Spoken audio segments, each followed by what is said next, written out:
Hello student, आज हम study करेंगे ट्रांसफार्मर के बारे में। और ट्रांसफार्मर होता क्या है? ट्रांसफार्मर एक अल्टरनेटिव करंट पर वर्क करने वाला एक डिवाइस होता है जो क्या करता है, हमेशा वोल्टेज को हाई वोल्टेज को लो वोल्टेज में और लो वोल्टेज को हाई वोल्टेज में कन्वर्ट करने के काम में आता है। अब देखो, जो ट्रांसफार्मर होता है ये किस प्रिंसिपल पे वर्क करता है? जो ट्रांसफार्मर होता है वो हमारा वर्क करता है म्यूचुअल इंडक्टेंस। अब म्यूचुअल इंडक्टेंस होता क्या है? म्यूचुअल इंडक्शन में क्या होता है, जब दो कॉइल को हम पास रखते हैं तो किसी एक कॉइल में हम क्या करते हैं, करंट को या वोल्टेज को हम चेंज करते हैं, तो उसके चेंज होने के कारण दूसरी वाली कॉइल में क्या होता है, वोल्टेज या करंट चेंज होने लग जाता है। तो हम बोल सकते हैं कि जो हमारा जो ट्रांसफार्मर होता है वो किस पे वर्क करता है, म्यूचुअल इंडक्टेंस पे वर्क करता है। अब इसमें देखो, ट्रांसफार्मर क्या होता है, इसमें बहुत सारी कोर होती है, लिमिटेड रेक्टेंगुलर कोर होती है। इस जो किसकी बनी होती है, जो सॉफ्ट आयरन की बनी होती है। किसकी बनी होती है? सॉफ्ट आयरन की हमारे पास बनी होती है, सॉफ्ट आयरन की बनी होती है, ठीक है। और इसमें इस साइड पे जो आपको दिख रहा है ये हमारी प्राइमरी कॉइल है, और इस साइड पे जो दिख रहा है ये हमारी क्या है, सेकेंडरी कॉइल है। और इसमें इन साइड पे इनपुट पे हम जो करंट फ्लो करेंगे वो हमारा प्राइमरी करंट होगा, जबकि जो आउटपुट पे करंट फ्लो होगा वो हमारा क्या होगा, सेकेंडरी करंट होगा, ठीक है। अब देखिए ये क्या काम का आता है, it work with alternative current AC but not in the direct current. जो हमारा जो ट्रांसफार्मर होता है वो एसी पे ही वर्क करता है, डीसी पे वर्क नहीं करता है। और इसका क्या काम है, देखिए, it convert high voltage low current power into low voltage high current power. मतलब कि क्या करता है, ये हाई वोल्टेज को लो वोल्टेज में और लो करंट पावर को हाई करंट पावर में कन्वर्ट करता है, और वाइस वर्सा इनके ऑपोजिट दोनों होगा, ठीक है। अब देखो, जो ट्रांसफार्मर होता है इसमें हम देख रहे हैं यहाँ पर, अगर इनपुट में हम कोई करंट आईपी फ्लो करेंगे तो आउटपुट में हमें क्या मिलेगा, आईएस, यानी सेकेंडरी में जो करंट फ्लो होगा वो हमारा क्या होगा, आईएस होगा, ठीक है। अब देखिए, ट्रांसफार्मर क्या होते हैं, दो टाइप के होते हैं हमारे पास, एक होता है स्टेप अप और एक होता है स्टेप डाउन। अब स्टेप अप और स्टेप डाउन में क्या है देखते हैं हम। जो स्टेप ट्रांसफार्मर होता है वो क्या करता है, लो वोल्टेज को हाई वोल्टेज में कन्वर्ट करता है और हाई करंट को लो करंट में कन्वर्ट करता है। क्या करता है, लो वोल्टेज को हाई वोल्टेज में कन्वर्ट करता है। तो ऐसा ट्रांसफार्मर जो लो वोल्टेज को हाई वोल्टेज में कन्वर्ट करता है, यानी वोल्टेज को इंक्रीज करता है, उस ट्रांसफार्मर को हम बोलते हैं स्टेप अप ट्रांसफार्मर। क्या बोलते हैं इसको, स्टेप अप ट्रांसफार्मर। जबकि ऐसा ट्रांसफार्मर जो हाई वोल्टेज को लो वोल्टेज में या लो करंट को हाई करंट में कन्वर्ट करता है, क्या ऐसा ट्रांसफार्मर जो हाई वोल्टेज को लो वोल्टेज में या लो करंट को हाई करंट में कन्वर्ट करता है, ऐसे ट्रांसफार्मर को हम क्या बोलते हैं, स्टेप डाउन ट्रांसफार्मर कहते हैं। तो हमने देखा कि दो टाइप के ट्रांसफार्मर हमने देखे, एक था स्टेप अप और एक था स्टेप डाउन। तो ऐसा ट्रांसफार्मर जो वोल्टेज को इंक्रीज करता है, क्या ऐसा ट्रांसफार्मर जो वोल्टेज को इंक्रीज करता है वो कौन सा ट्रांसफार्मर कहलाता है, स्टेप अप ट्रांसफार्मर कहलाता है। जबकि ऐसा ट्रांसफार्मर जो वोल्टेज को क्या करता है, डिक्रीज करता है, वो क्या कहलाता है, स्टेप डाउन ट्रांसफार्मर कहलाता है। अब देखिए, अगर हम माने कि हमारा जो ट्रांसफार्मर है वो कौन सा है, आइडियल है। अगर कौन सा ट्रांसफार्मर है, आइडियल है, तो हमने देखा था अगर आइडियल ट्रांसफार्मर है तो इनपुट पे तो हम क्या देखेंगे, जो इसमें पावर जो हम सप्लाई करेंगे, इनपुट पे जो पावर सप्लाई करेंगे तो आउटपुट पे भी इतनी पावर हमको मिलेगी, मतलब एनर्जी का लॉस नहीं होगा। तो हम कह सकते हैं कि आइडियल ट्रांसफार्मर में क्या होगा, इनपुट पे जितना करंट फ्लो करेंगे आउटपुट पे भी इतना करंट आपको मिलेगा। लेकिन ऐसा पॉसिबल होता नहीं है, लेकिन आइडियल कंडीशन में हम मान रहे हैं क्योंकि कुछ ना कुछ हीट का लॉस होता है।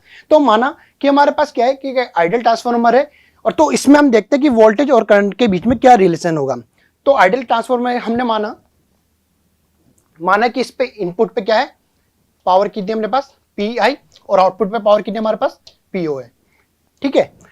तो इनपुट पे पावर हमारे पास क्या है, पी आई, और आउटपुट पे पावर क्या हमारे पास, पीओ है। तो हम जानते हैं पावर किसके बराबर होता है, वोल्टेज इंटू करंट के बराबर होता है। किसके बराबर होता है, वोल्टेज इंटू करंट के बराबर है। तो इनपुट पे जो पावर है वो किसके बराबर होगी, इनपुट पे प्राइमरी पे वोल्टेज, प्राइमरी पे क्या होगा, करंट, और आउटपुट पे जो पावर होगी वो क्या होगा, इनपुट पे वोल्टेज, आउटपुट पे वोल्टेज और आउटपुट पे करंट। तो हम बोल सकते हैं जो पावर किसके बराबर होती है, वोल्टेज इंटू करंट के बराबर होती है। तो हम देखते हैं यहाँ पर P I equal to P naught किसके बराबर होगा, EP I P equal to E S I S. तो हम इसको रीअरेंज करते हैं, तो रीअरेंज करने के बाद हमें क्या मिलता है कि ई एस अपॉन ईपी किसके बराबर होता है, आईपी अपॉन आई एस। मतलब कि वोल्टेज का रेशो सेकेंडरी टू प्राइमरी किसके बराबर होगा, करंट के रेशो के, प्राइमरी टू सेकेंड की। तो हम ये बोल सकते हैं कि जो इसमें वोल्टेज होगा वो क्या होता है, करंट के इनवर्सली प्रोपोर्शनल होगा। तो हम कह सकते हैं अगर प्राइमरी में अगर वोल्टेज ज्यादा है, प्राइमरी में वोल्टेज ज्यादा है तो क्या होगा, सेकेंडरी में वोल्टेज क्या होगा, कम होगा। तो हम देखते हैं आगे। अब देखिए हमने तो ये देखा कि ट्रांसफार्मर में करंट और वोल्टेज के बीच में रिलेशन देखा। अब हम देखते हैं कि अगर हम क्या करें, फ्रीक्वेंसी का क्या इफेक्ट होगा इस ट्रांसफार्मर पे। तो फ्रीक्वेंसी का क्या असर है देखते हैं। The frequency of the output voltage produced by the transformer is same as that input voltage, that is frequency remains unchange. अगर इनपुट पे आपके पास कोई फ्रीक्वेंसी है किसी वोल्टेज पे, तो आउटपुट पे भी क्या होगी, फ्रीक्वेंसी सेम रहेगी। मतलब हम बोल सकते हैं कि फ्रीक्वेंसी का कोई चेंज नहीं होगा इस पे, किस पे, ट्रांसफार्मर पे। तो फ्रीक्वेंसी हमेशा क्या रहेगी, रिमेन सेम रहेगी। अब देखिए हम दो केस लेते हैं यहाँ पर। पहला क्या केस है हमारे पास, अब देखो जो ट्रांसफार्मर होता है उस पे नंबर ऑफ टर्न्स पे भी ये डिपेंड करता है।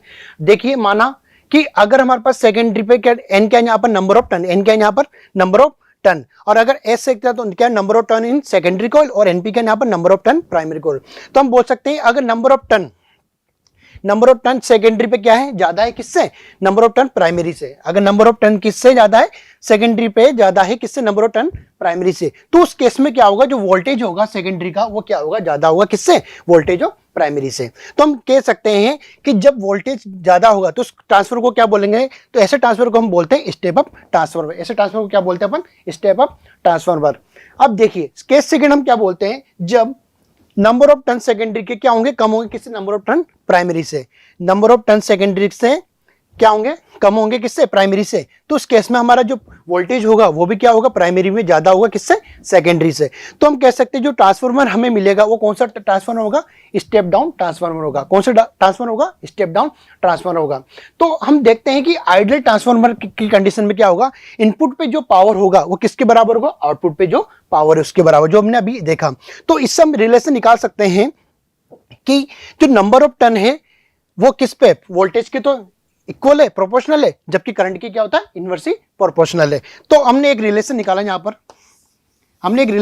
यहां पर, कि IP upon I S equal है किसके, ई एस अपॉन ईपी, और इक्वल है किसके, एन एस अपॉन एनपी। और ये सब किसके बराबर है, के। जो के है यहाँ पर हमारा क्या है, यहाँ पर ट्रांसफार्मर रेशो, के यहाँ पर क्या है, ट्रांसफार्मर रेशो। तो हमने देखा जो यहाँ पर आईपी है, आईपी क्या है यहाँ पर, current in primary coil, current in primary coil, जबकि आई एस क्या है यहाँ पर, current in secondary coil.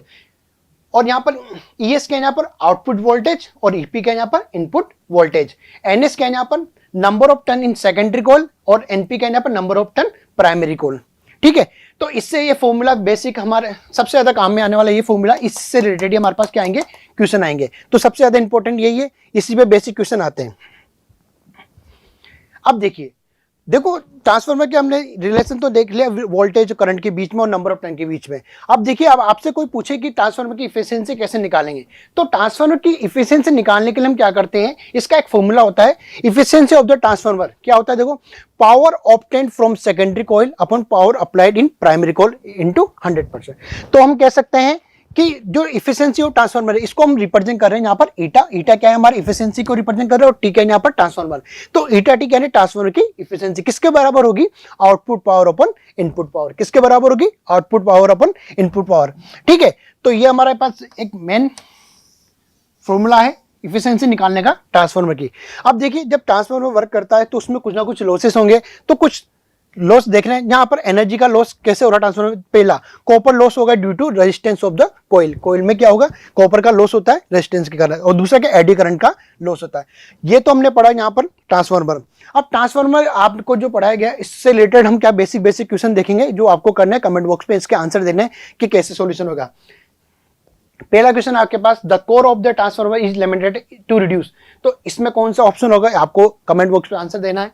Second आपके पास है कि in a transformer number of turn in the primary are 140 and that in the secondary 280। यहाँ पर नंबर ऑफ टर्न दे रखे हैं आपको, प्राइमरी और सेकंड के N1 अपॉन N2 दे रखा है आपको, और प्राइमरी में करंट दे रखा है आपको, तो आपको सेकेंडरी में करंट निकालना है। अभी अपन ने फॉर्मूला पढ़ा था, उसी पे आप यूज कर सकते हो यहाँ पर IP upon I S equal to वाला, IP upon I S equal to N S upon NP. ठीक है, इसके बाद तीसरा क्वेश्चन है हमारे पास, और फोर्थ क्वेश्चन है, और ये हमारा 5 क्वेश्चन है। आपको इनके आंसर कमेंट बॉक्स पे देना है। ठीक है, ओके, थैंक यू।